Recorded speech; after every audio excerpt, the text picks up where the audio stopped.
La Dame Cup, ce sont 15 pilotes qui vont s'affronter pendant 6 manches du championnat de France des rallyes.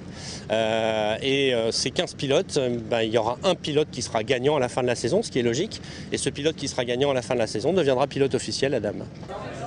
Pour son retour en compétition, Opel a déjà enregistré un beau succès. L'intérêt pour la Formule a été immédiat. D'emblée, les pilotes ont parié sur l'avenir de l'Opel Adam Cup. La formule qu'on a réussi à créer avec Opel en France est une formule qui plaît beaucoup puisqu'on avait 15 voitures à vendre, on les a vendues très rapidement. On a de très bons pilotes, on a un super plateau, on est très content d'avoir aujourd'hui des pilotes de notoriété. Et aussi des petits jeunes qui démarrent, qui vont essayer de s'accrocher. Ça s'annonce plutôt bien, je crois que tout le monde est ravi d'être ici. Ça y est, c'est le lancement de la coupe. Tous les concurrents avec qui j'ai eu le plaisir de discuter sont vraiment sur les chapeaux de roue.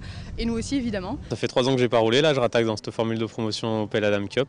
Donc voilà, c'est sympa, ils ont l'air de bien s'investir dedans, donc il y a du beau plateau, ça va être des belles bagarres. Belle opportunité pour plein de monde, mais notamment moi, d'aller rouler avec une voiture performante et qui va être, je pense, très sympa à piloter.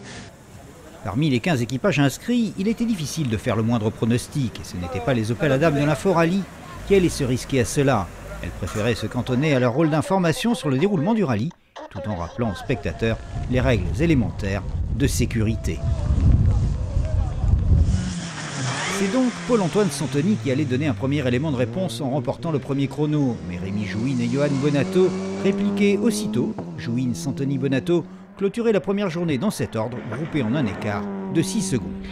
La deuxième étape fera la part belle au fait de course. Première victime, Paul-Antoine Santoni qui sort de la route dans le S9, puis c'est au tour de Johan Bonato qui perd plus d'1 minute à cause d'une crevaison.